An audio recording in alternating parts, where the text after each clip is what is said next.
주시는 하나님의 말씀은 출애굽기 2장 16절에서 22절까지의 말씀입니다. 출애굽기 2장 16절에서 22절까지의 말씀입니다. 구약 83면에 있습니다. 네, 오늘 말씀의 제목은 정체성을 결정하는 것입니다. 16절부터 22절까지의 말씀, 저 한 절, 여러분 한 절 교독하도록 하겠습니다.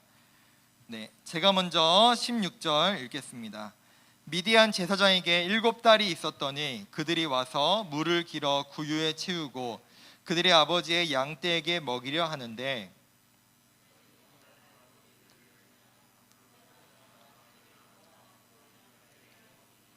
그들의 아버지 르우엘에게 이를 때에 아버지가 이르되 너희가 오늘은 어찌하여 이같이 속히 돌아오느냐.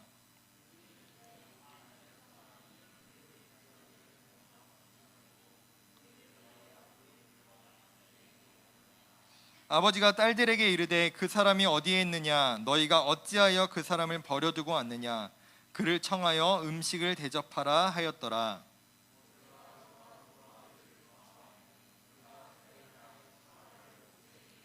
함께 읽겠습니다. 그가 아들을 낳음에 모세가 그의 이름을 게르솜이라 하여 이르되 내가 타국에서 나그네가 되었음이라 하였더라. 아멘. 사랑합니다. 네, 사랑합니다.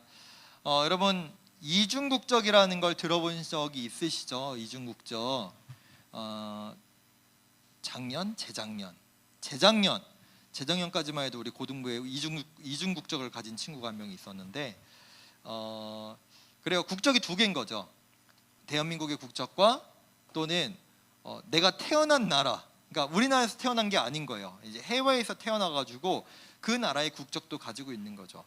사실은 이 대한민국 말고 해외 국가들에서는 이중국적을 가지는 게 뭐 큰 문제가 되지는 않는다는 얘기들을 많이 들었어요. 근데 특별히 우리가 이 대한민국에서 살아가면서 남자 같은 경우에는 이 이중국적이 문제가 되는 경우가 많은데 가장 큰 이유가 아무래도 군대의 문제겠죠.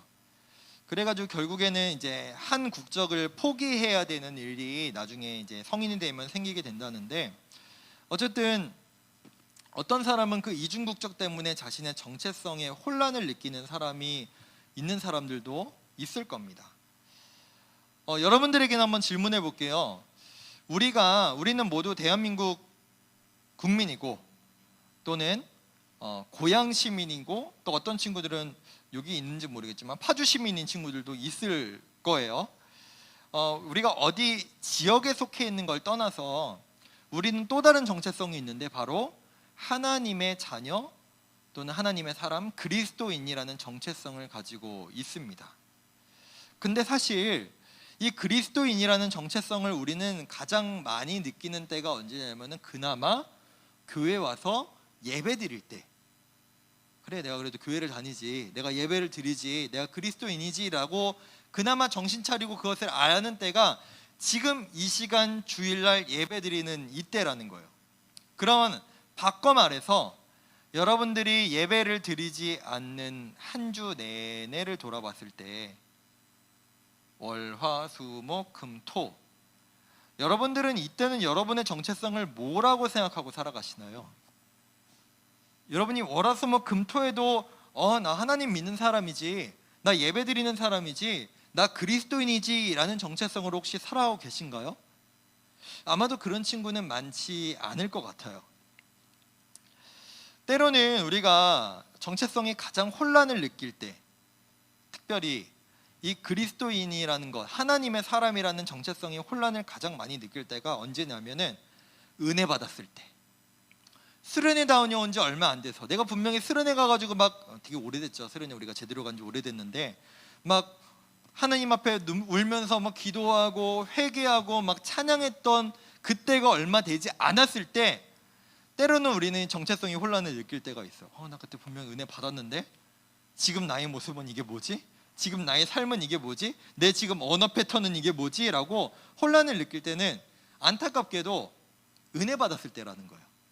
하나님 뭔가 만나는 것 같았을 때. 근데 그렇지 않았을 때는 사실 우리가 정체성의 혼란을 그다지 느끼지 않는 것 같아요. 그냥 교회 나와서는 그냥 예배 드리고 학교 가서는 그냥 학교에서 그냥 똑같이 생활하고, 그런 우리의 삶을 돌아보면 우리는 사실은 무엇일까? 장소에만 따라서 우리의 정체성이 바뀌는 건가? 라는 생각을 해보게 됩니다. 우리는 지난주에 시브라와 부하라고 하는 두 명의 산파가 파라오를 두려워한 것이 아니라 하나님을 두려워했다. 그래서 파라오는 히브리 남자 아기들을 죽이라고 명령했지만 이 두 명의 산파는 하나님을 두려워했기 때문에 파라오의 명령을 듣지 않았다라는 말씀을 우리가 지난주에 받았죠. 근데 그 산파가 살린 아기들 중에서 한 아이의 이름이 모세였죠. 모세. 그 모세가 이제 좀 남자애기인데 살아남아가지고 크는 거예요. 원래 몰래 키우려고 했는데 이제 점점 아기가 크면 클수록 울음소리가 커지니까 숨길 수가 없게 된 거죠. 그래서 그 어머니인 요게벳은 이 아기를 갈대 상자에 넣어가지고 나일강에 띄워 보냅니다. 뭐 이 내용 여러분 다 아시잖아요. 뭐 20상자 뭐 이 내용 다 아시잖아요. 근데 그 갈대 상자가 어디로 들어가요? 이집트 왕궁으로 들어가는 거예요. 심지어 그 이집트 왕궁에 있는 이집트 공주가 그 갈대 상자를 건져내고 그 아기를 키우려고 마음을 먹죠. 뭐 이런 일이 벌어지는 거 여러분 잘 알고 있잖아요. 그 아기가 결국에는 이집트 공주에게 의해서 키움을 받게 되고, 이집트의, 사실은 저는 왕자라고 표현하지 않을게요. 사실 정확하게는 왕자가 아니니까 왕족으로 살아가게 됩니다. 이집트의 왕족으로. 그렇게 40년 동안 이집트 왕족으로 살아가다가, 모세는 히브리인이잖아요. 사실 태생적으로 출생 혈연으로 따지면 히브리인이잖아요. 근데 이집트 사람으로 살아갔죠. 근데 갑자기 이집트 사람 한 감독관이 히브리 사람을 때리는 거를 보고 갑자기 어디에서 그 막 불이 올라왔는지 그 이집트 사람을 죽이고 맙니다. 그래서 결국에는 이 모세가 어떻게 되죠? 어디에서도 환영받지 못하는 사람이 돼요. 태생적으로는 히브리 사람이고 지금까지 내가 살아왔던 그 삶은 이집트 사람인데 이제 더 이상 이집트에서도 이 사람을 받아주지 않을 거고, 이집트 사람을 죽였으니까. 근데 히브리 사람들에게 가서 내가 히브리 사람이라고 말하자니, 너 지금까지 이집트 사람으로 살아놓고 이집트 왕족으로 살아놓고 왜 갑자기 히브리 사람이라고 얘기해? 어디에서도 환영받지 못하는 그런 사람이 되어버리고 마는 게 바로 이 모세라는 사람이에요. 여러분 근데 한번 생각해 봅시다. 여러분 같으면은 내가 이집트 사람으로 40년 동안 살았는데 40년 동안 이집트 사람으로 살았는데 갑자기 히브리 사람, 내가 히브리 혈통이라고 히브리 사람이 괴롭힘 받는 걸 보고 갑자기 마음에 의협심이 생겨서 그 히브리 사람을 왜 도왔을까라고 의문점이 생기지 않나요? 왜 굳이 왜 도왔어? 이 출애굽기에 보면요, 좀 나름의 언어 유희가 등장하거든요. 히브리 사람은 히브리라고 히브리어로 얘기를 하죠. 히브리어로 얘기하니까 히브리 사람이라고 얘기를 하는 거고, 이 히브리어로 이집트 사람을 미쯔리라고 하거든요. 히브리 미쯔리, 나름의 언어 유희를 사용해서 이제 표현하는데, 모세는 과연 그러면 스스로를 히브리 사람으로 생각했냐, 이집트 미쯔리라고 생각했냐라고 질문을 우리가 탁 던지는 거예요. 지금 사실 외모로 봤을 때는 히브리 사람인지 이집트 사람인지 구별하기는 쉽지 않았을 겁니다. 어차피 뭐 이집트 쪽이나 저기 근동 지역 쪽, 그 가나안 쪽이나 크게 인종이 막 엄청 차이가 나지가 않거든요. 여러분들 독일 사람하고 프랑스 사람을 그냥 구분할 수 있나요? 구분하기 쉽지 않을걸요? 프랑스 사람이나 독일 사람이나. 뭐 서양 사람들도 마찬가지일 거예요. 한국 사람, 한국 사람, 일본 사람, 중국 사람 구분하기 어려울 겁니다. 마찬가지로 외모적으로는 큰 차이가 안 났을 건데, 그런데 오늘 읽진 않았지만 성경에서는 이처럼 기록합니다. 우리 11절 함께 좀 잠깐 보도록 하겠습니다. 모세가 장성한 후에 한 번은 자기 형제들에게 나가서 그들이 고댕에 노당하는 것을 보더니 어떤 애굽 사람이 한 히브리 사람 곧 누구를 자기 형제를 치는 것을 봤다. 그러니까 성경은 지금 정확하게 기록하고 있어요. 모세는 자기 자신을 이집트 사람이라고 생각했어요? 히브리 사람이라고 생각했어요? 히브리 사람으로 생각을 했다는 거예요. 나는 히브리 혈통이지. 그 근거까지 따져보면 되게 뭐 좀 멀리까지 가야 되는데 기본적으로 모세는 파라오 딸의 아들이었지만 이 모세를 어렸을 때 키운 건 진짜 엄마인 요게벳이었어요. 좀 하나님의 도움으로, 하나님의 은혜로 이집트 공주는 예를 들어서 모유를 먹여야 되는데, 아이에게 젖을 물려야 되는데 물릴 사람이 없는 거예요. 그래가지고 히브리 사람 중에 유모를 찾다 보니까 이 진짜 엄마인지도 모르고 이 사람을 유모로 데려오게 되고, 이 유모는 당시에 아이를 거의 대부분 키우는 사람이었다고 해요. 엄마가 잘 안 키웠고, 특히 공주잖아요. 직접 키우고 이제 예뻐하기만 했고, 실제로 키운 건 유모였는데 그게 진짜 엄마였다는 거죠. 근데 그 엄마인 요게벳이 아마도 이 모세에게 그렇게 말하지 않았을까? 넌 히브리 사람이다. 넌 하나님의 사람이다. 그렇게 교육을 했지 않았을까라고 보통 신학자들이 추측하곤 합니다. 그럼에도 불구하고 여러분, 모세는요 이집트 왕족으로서, 보통 대부분의 이집트 왕족은 약 12년 동안의 호된 교육을 받는데요. 이집트 왕족으로서 어떻게 행동해야 되고, 어떻게 말해야 되고, 어떤 지식을 갖고 있어야 되고, 어떤 역사를 알고 있어야 되는지에 대한 그런 교육을 12년 동안 받는데, 여러분도 뭐 초등학교, 중학교, 고등학교 12년하고 뭐 비슷한 것 같은데, 어쨌든 계속해서 그 이집트의 교육을 받는 동안 너는 이집트 사람이야, 넌 이집트 사람으로서 이렇게 행동해야 돼 라는 교육을 받았지만, 그럼에도 불구하고 모세는 나는 히브리 사람이다 라는 정체성을 놓지 않았던 것 같습니다. 여러분, 한번 우리가 약 100년 전으로 한번 돌아가 볼까요? 지금은 우리가 2022년이죠. 지금으로부터 100년 전으로 돌아가면은 1922년입니다. 그때 어떤 시대일까요? 일제시대죠. 일제시대입니다. 일본에게 지배받고 있고, 조선 사람들은 일본 사람들에게 식민지인으로, 일본 사람들은 조선 사람들에게 지배계층으로 살아가던 게 지금으로부터 100년 전이잖아요. 여러분 한번 생각해 보세요. 여러분이 그 시대를 살아간다고 했을 때, 여러분들은 그럼에도 불구하고 나는 애국자니까 나는 조선 사람으로 태어나고 싶다라고 생각하는 사람이 생각하시나요? 아니면 그냥 편하게 일본 사람으로 살아갈래요, 일본 사람으로 태어날래요 라고 생각하시나요?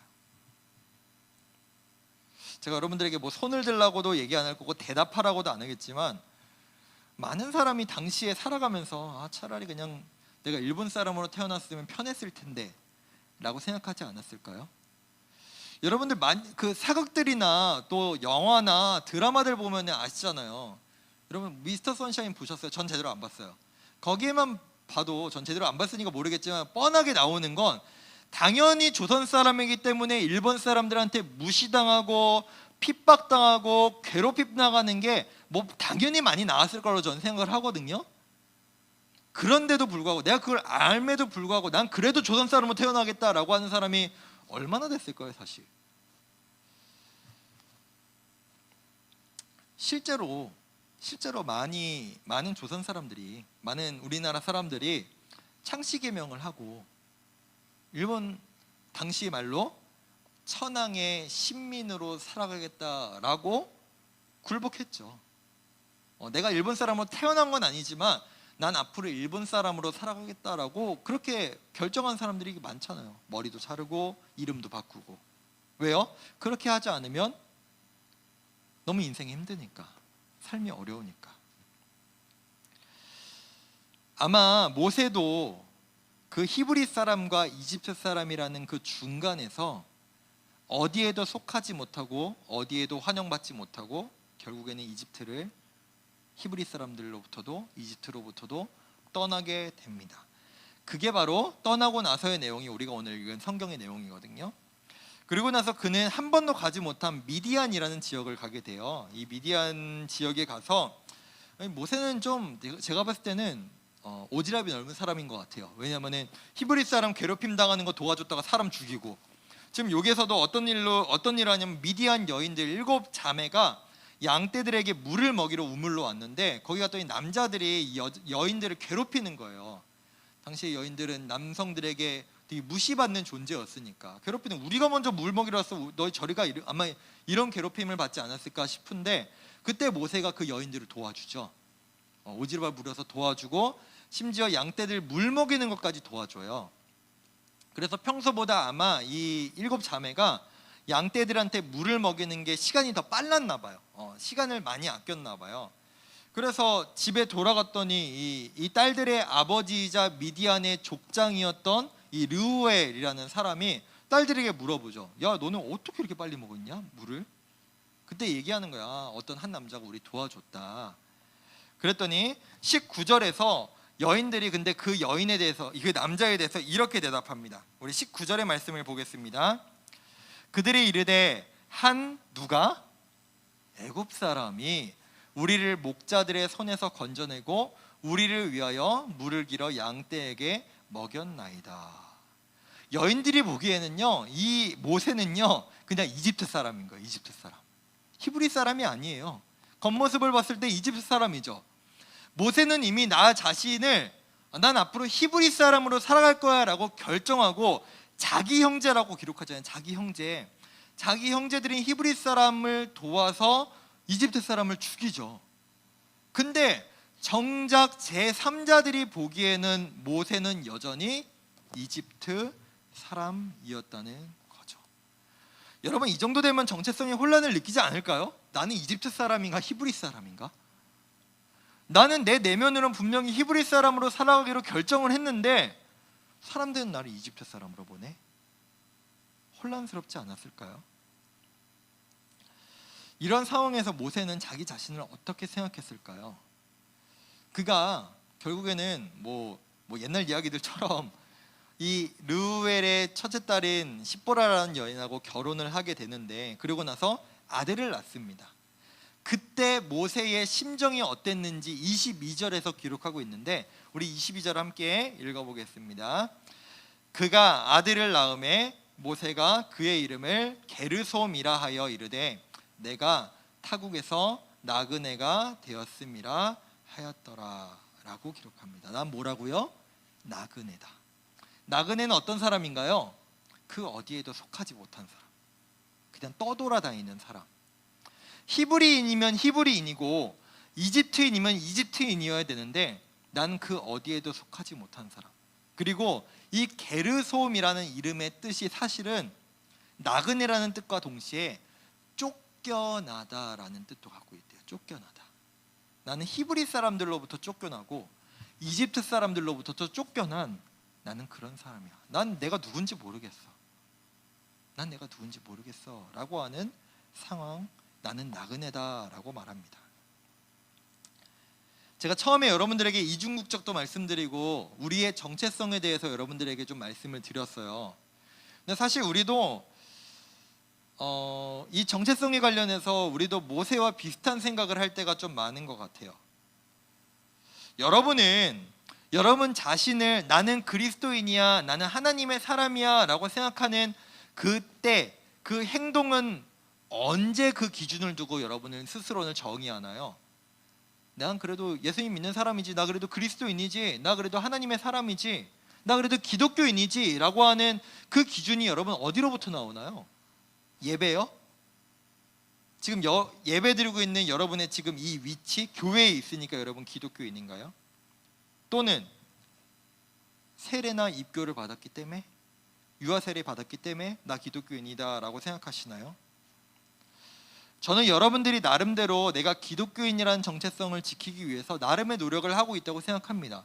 예배 자리로 나오는 것, 기도를 하는 것, 성경을 읽는 것, 또는 세례를 받는 것, 입교를 받는 것, 또는 교회 모임에 참여하는 것, 그 모든 것들이 여러분들이 나름의 노력이라고 생각을 합니다. 근데 우리가 그리스도인으로 살아가기 어려울 때가 있잖아요. 내가 믿음을 지키며 살아가기 어려울 때, 때로는 내가 그래도 정한 기준, 이렇게 살아가야지 그리스도인이지, 이렇게 살아가야지 하나님의 사람이지, 기독교인이지 라는 그 기준, 만약에 여러분들이 그 기준을 지키지 못하면 그럼 여러분들은 기독교인이 아닌가요? 그리스도인이 아닌가요? 하나님 믿는 사람이 아닌가요? 그 기준의 근거는 어디로부터 나왔나요? 그 기준은 누가 정해줬나요?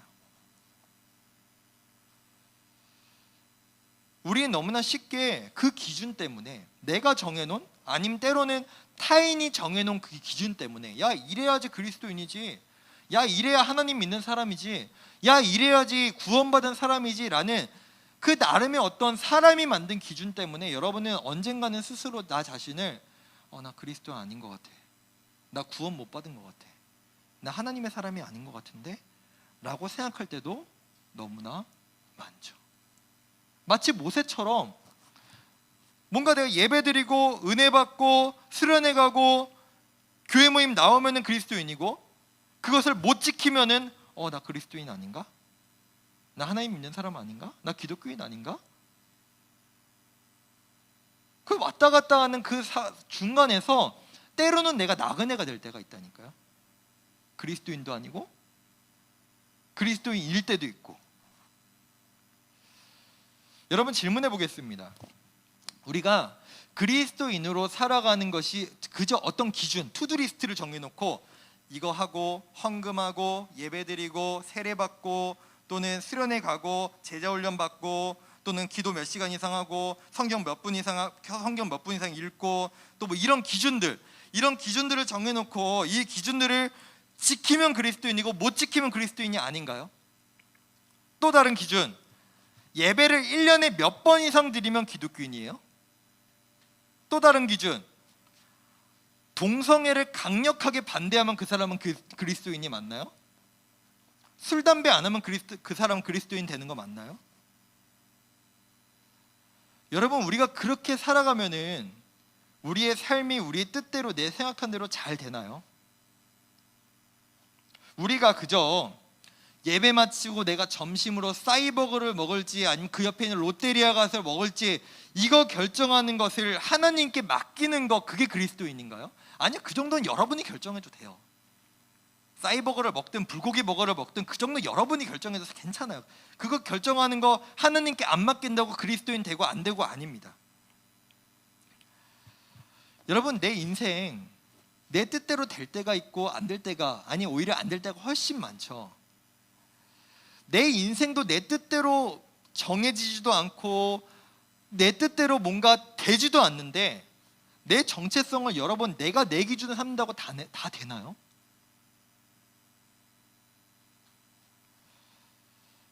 모세는요 아마도 자기 자신이 되게 특별한 사람이라고 생각했던 것 같아요. 나는 태어나기는 히브리 사람이 맞는데 나는 자라기는 히브리 사람들 다 노예처럼 피라미드 짓고 스핑크스 짓고 이렇게 힘들게 사는데 나는 히브리 사람인데 이집트 왕궁에서 자랐어. 나 교육도 엄청 많이 받았어. 나 아는 것도 많고 대우도 많이 받는 사람이야. 근데 이런 기준을 갖고 있는 내가, 이런 조건을 갖고 있는 내가 히브리 사람이 되기로 결정할게. 나 좀 대단한 사람 같지 않아?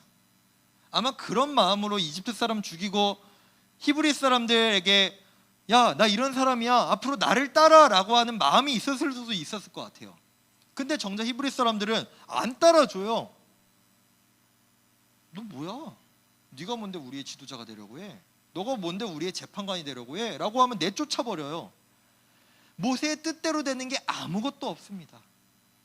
자기 자신이 뭔가 기준을 삼고 내가 대단한 사람이라고 생각을 했는데 바로 여기에 문제가 있습니다. 바로 여기에. 여러분, 제가 여러분들에게 분명하게 말씀드릴게요. 내가 하나님의 자녀인 것, 내가 하나님의 사람인 것, 내가 그리스도인인 것, 내가 구원받은 하나님의 사람이라는 그 정체성의 기준은요, 내가 투두리스트를 정해놓고 이것 지키고 이거 하고 안 하고 있는 것이 아니라 내가 하나님과 어떤 관계에 있느냐가 중요한 거예요. 바꿔 얘기해 볼게요. 여러분 부모님께 어버이날 선물이나 편지를 안 하면 여러분은 여러분 엄마 아빠의 딸, 아들이 아닌가요? 여러분이 여러분 부모님 생일날 여러분이 얼마 이상의 선물을 준비 안 하면, 야, 내가 너를 길러주고 너를 낳고 너를 지금까지 키워놓은 게 얼만데 네가 이 정도의 선물도 나한테 안 해줘? 너는 이 기준을 채우지 못했으니까 넌 내 아들 아니야, 너 내 딸 아니야. 이게 말이 되나요? 야, 집에 적어도 몇 번 이상은 들어와야지. 너 왜 이렇게 집에서 잠을 안 자니? 왜 이렇게 맨날 밖으로만 싸돌아다녀? 너 집안에서 잠 이렇게 안 잤으니까 넌 내 아들 아니야, 너 내 딸 아니야. 이렇게 얘기하시나요? 마찬가지거든요. 근데 여러분, 우리는 너무나 하나님을 그런 기준으로 바라보고 내 자신의 정체성을 그렇게 바라보여. 내가 1년에 예배 몇 번 이상 안 드리면 난 그리스도인이 아닌가? 내가 헌금 얼마 이상 안 하면은 하나님의 자녀가 아닌가? 내가 이거 안 하면, 내가 이거 하면, 내가 기준을 다 세워놓고 나는 그리스도인이야. 난 이거 못했으니까 그리스도는 아닌가 봐. 이런 기준 안에 우리는 하나님을 대하고 우리 정체성을 스스로 규정짓고 살아간다라는 겁니다. 모세는 어땠을까요? 여러분, 모세는요, 히브리 사람은요, 정확하게 말하면 히브리 말을 사용하기 때문에 히브리 사람이 아니라 한 분 여호와 하나님을 섬기는 그 민족이 바로 히브리 사람이죠. 근데 모세는 하나님을 몰라요. 여호와 하나님이 누구신지 몰라요. 그래서 나중에 80세 됐을 때, 나이 할아버지 다 되는 80세 됐을 때, 그때까지 미디안에서 살다가 하나님이 모세에게 나타나시거든요. 그때 모세의 반응, 오 하나님, 이게 아니라 누구세요? 누구세요? 누구신데 저한테 나타나시는 거예요? 이렇게 반응한다니까요. 하나님을 몰라요. 하나님과 관계가 없어요. 우리가 그리스도인이라는 정체성으로 바로 살아가는 건 내가 무엇을 하기 때문에, 내가 어떤 기준을 충족하기 때문이 아니라 내가 하나님을 알려고 하는가, 내가 하나님을 얼마나 알고 있는가, 내가 하나님과 얼마나 어떤 관계 가운데 있느냐가 중요하다는 겁니다. 제가 이런 질문을 받을 때가 있습니다. 제가 제 아내랑 이제 결혼한 지 18년이 했으니까 18, 19, 20, 21, 22. 만으로는 거의 이제 4년, 그리고 뭐 횟수로 5년 정도 되는 것 같은데, 이런 얘기들을 들어요. 사모님 처음 만나셨을 때 어떠셨어요? 어떤 느낌이셨어요? 딱 내 사람이다라는 그 감정이 있었어요? 어떤 그 확신이 있었어요? 라고 하는 뭐 이런 질문들을 받거든요. 뭐 그때 제가 기억나는 건 그거예요. 제가 제 아내를 처음 만났던 때 기억나는 건 홍대 입구역에서 만났고, 그리고 그때 식당을 갔는데 이 사람이 밥을 남겼고, 나랑 같이 밥 먹다 밥 막 남겼고, 카페에 가가지고는 제가 주책도 없이 처음 만나는 사람한테 막 별의별 얘기를 다 했던 그런 기억이 있는데, 그냥 한마디로 표현하면 그냥 좋았어요. 좋았어요. 첫 만남 너무너무 좋았어요. 근데 제가 이거를 뭔가 정리해서 뭐 감정의 뭐 어떤 부분에서 어떤 뭐 어디 뭐 부분에서 뇌파가 뭐 일어났고 이렇게 뭐 설명 못해요. 그냥 좋았어요. 그럼요, 제가 하나님을 만났을 땐 여러분에게 어떻게 표현해야 될까요? 마찬가지예요. 그냥 좋았어요. 하나님을 만나면 그냥 좋아요. 하나님과의 관계 만나면 너무너무 좋아요. 뭐 이렇게까지 좀 확장을 해볼까요? 어떨 때 하나님 만나면 막 가슴이 벅찰 때가 있고요, 어떨 때는 제 자신이 너무 초라해질 때도 있어요. 내가 이렇게 큰 하나님 앞에 내가 어떻게 나아가지? 그렇게 초라해질 때도 있고, 때로는 막 사람들을 향한 사랑이 막 샘솟아요. 하나님이 나 이렇게 사랑하셨으니까 나도 내게 맡겨준 우리 고등부 친구들, 선생님들 정말 사랑해야지라는 그런 마음이 생길 때도 있어요. 뭐 이 정도? 좋아요. 그냥 하나님 만난다는 건 참 좋은 거고, 제가 여러분들에게 드릴 수 있는 최선의 표현인 것 같습니다. 여러분이 코로나 27개월, 뭐 지금도 계속해서 지속되고 있죠. 그 기간 동안 하나님을 만나는 경험, 하나님을 만났던 그 느낌, 그 하나님을 만났던 그 감정이 끊어진 것 같아서, 멀어진 것 같아서 내가 지금 하나님의 자녀가 맞나? 내가 하나님의 사람이 맞나? 난 대체 뭐지? 교회는 나오는데 나 그리스도인이 맞나? 아니, 아닌가? 그럼 난 뭐지? 라고 하는 정체성이 여러분 혹시라도 흐려져 있는 상태가 있다면 이렇게 나아갔으면 좋겠어요. 여러분, 누구를 만나고 누군가의 관계를 시작하는 것은 무엇에서부터 시작할까요? 바로 그 사람의 이름을 부르는 거예요. 제가 어제 선생님들하고 야유회를 갔거든요. 근데 야유회 가서 선생님들께도 말씀을 좀 드렸는데, 우리가 이 일상교회에서 유치부부터 유년부, 초등부, 중등부, 지금 고등부까지 올라왔는데, 혹시 여러분 이 중에서 유치부부터 지금까지 같이 계속 신앙생활 같이 해온 친구들도 있을걸요? 근데 더 충격적인 건 뭐냐? 제대로 인사도 안 해봤고 대화도 안 해봤고 이름도 안 불러봤고, 분명히 예배는 되게 오랫동안 몇 년 동안 계속 같이 드려왔는데 이름 한번 불러본 적 없고 대화 한번 해본 적 없다면 그 두 사람은 관계가 있는 겁니까? 없는 겁니까? 없는 거죠. 최근에 학년별로 한강을 좀 다녀왔어요. 한강을 간 친구들도 있고 안 간 친구들도 있지만 그곳에서도 그런 얘기들이 나왔어요.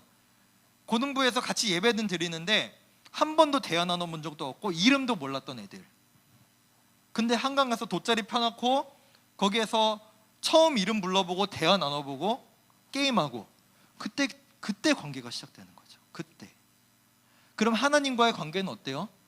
여러분, 마지막으로 하나님의 이름을 부른 게 언제입니까? 여러분이 진짜 마음 다해 하나님 앞에 기도하며 나아갔던 건 여러분 언제입니까? 그게 여러분의 정체성을 결정하는 거예요. 내가 말씀 얼마나 많이 읽고 내가 예배 몇 번 나왔고 그런 게 아니라,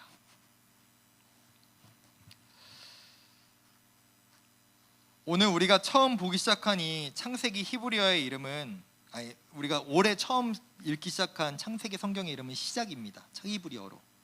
근데 이 출애굽기의 히브리어 이름의 뜻은요, 애굽에서 나온다라는 그 뜻이 아니라 이름들과 정체성이라는 뜻을 가지고 있어요. 즉, 출애굽기를 통해서 하나님의 이름이 무엇인지를 보고 또 하나님이 아닌 다른 신들의 이름이 뭔지를 보고 그 가운데 내 정체성이 무엇인가를 확인하는. 그래서 하나님께서는요, 출애굽기 내내 내가 이런 하나님이야, 내가 너희에게 이런 존재야 라는 것을 계속 보여주시거든요. 나를 불러라, 내 이름을 불러라. 우리 성경을 보겠습니다. 출애굽기 3장 13절 14절입니다. 모세가 하나님께 아뢰되 내가 이스라엘 자손에게 가서 이르기를 너희의 조상의 하나님이 나를 너희에게 보내셨다 하면 그들이 내게 묻기를 그의 이름이 무엇이냐 하리니 내가 무엇이라고 그들에게 말하리이까? 하나님이 모세에게 이르시되 나는 스스로 있는 자이니라. 또 이르시되 너는 이스라엘 자손에게 이같이 이르기를 스스로 있는 자 그 하나님 여호와 하나님이 나를 너희에게 보내셨다 하라. 아멘. 말씀을 맺겠습니다. 모세가 하나님의 이름을 알고 그 하나님의 이름을 불렀던 그때, 80년 동안을 살았던 그 모세가 그때 가서야 하나님을 만나고 하나님의 이름을 부르고, 내가 이렇게 살아가야 되는구나, 그 하나님께서 나를 통해서 이런 일을 하기를 원하시는구나 라는 것을 하나님의 이름을 부르고 깨달아요. 내가 이런 사람이구나, 나는 하나님께 속한 자구나, 내가 하나님의 이름을 불러야 하는구나, 하나님이 내 이름을 부르시는구나. 모세야, 모세야. 하나님께서는 지금도 여러분의 이름을 계속해서 부르고 계십니다. 그 가운데 하나님은 원하시는 것이 있죠. 성진아, 내 이름을 불러라, 나를 불러라, 나를 찾아라. 그때 너와 나와의 관계가 다시 시작될 것이다. 사랑하는 여러분, 우리가 기억해야 될 것, 내 행동과 내 말과 내 어떤 기준이 아니라 내가 하나님을 찾을 때, 하나님과의 관계가 다시 회복될 때 그 사람이 바로 그리스도인임을 바로 그 사람이 하나님의 자녀임을 여러분이 기억하시기를 원합니다.